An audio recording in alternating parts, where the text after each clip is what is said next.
काल रात्री 9 वाजताच्या जवळ Nagewadi toll Chandanzira police station इथे फायरिंग प्रकरण झाला होता.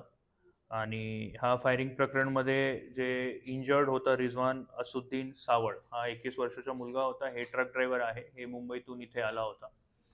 आणि हा प्रकरणमध्ये 5 लोक CCTV कॅमेरामध्ये दिसत आहे की हे 5 लोकांनी फायरिंग केली. तर घटनाची माहिती भेटली आणि लगेच पोलिसांनी त्यावर कारवाई केली.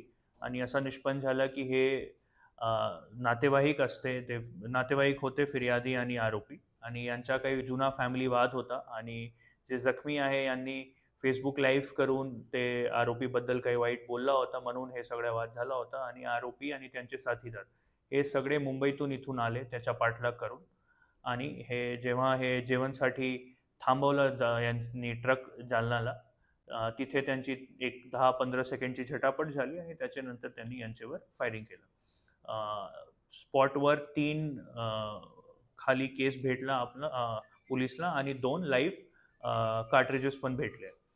या प्रकरणामध्ये पोलिसांनी ताबडतोड यांचे मुंबईला टीम पाठवली. मुंबई क्राईम ब्रांच आणि तिथे DCP झोन 6 यांची मदत घेऊन आपण 2 आरोपीला ताब्यात घेतले. जे मुख्य आरोपी आहे, जे यांच्या साडू होता, शेर अली मुस्ताक शेख 23 वर्ष, यांना आपण तिथून ताब्यात घेतला. आणि एक यांचे साथीदार मायनर आहे, म्हणून त्यांना तिथे ताब्यात घेतल्यानंतर तिथे जे प्रोसेस आहे ते करून आपण इन्व्हेस्टिगेशनमध्ये समाविष्ट करणार. वेपन त्यांच्याकडून रिकवर झाली आहे. त्याचा जे लिगल प्रोसेस आहे ते सुरू आहे. आणि एवढी प्रोग्रेस आहे या केसमध्ये. सर, जो जखमी झालेला युवक होता त्याची प्रकृती सध्या कशी आहे आणि एकूण किती राऊंड फायर झाले? ते आउट ऑफ डेंजर आहे. एकूण 3 राऊंड फायर झाला होता. ते पूर्णपणे आउट ऑफ डेंजर आहे. बुलेटनी पिअर्स नाही केला, फक्त त्यांचे पोटाचे जवळ ते बुलेट टच होऊन गेली होती. गावंडा यांचे ते राहणारेच आहे, झाकीर हुसैन कॉलनी. आणि ते मुंबई पोलीसची मदत घेऊन आपण यांना तिथे ताब्यात घेतलं. फिर्यादीचे नाव आहे रिजवान, आरोपी आहे शेर अली मुस्ताक शेख, आणि दुसरा जे मायनर ज्यांना ताब्यात मुस्ताक शेख, आणि जे मायनर आहे त्याचं नाव आपण नाही रिव्हील करू शकतो. बाकी यांच्याकडून तपास सुरू आहे.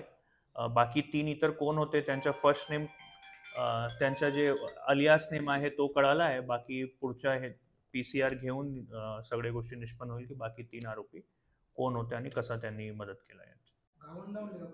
गोवंडी गोवंडी गोवंडी गोवंडी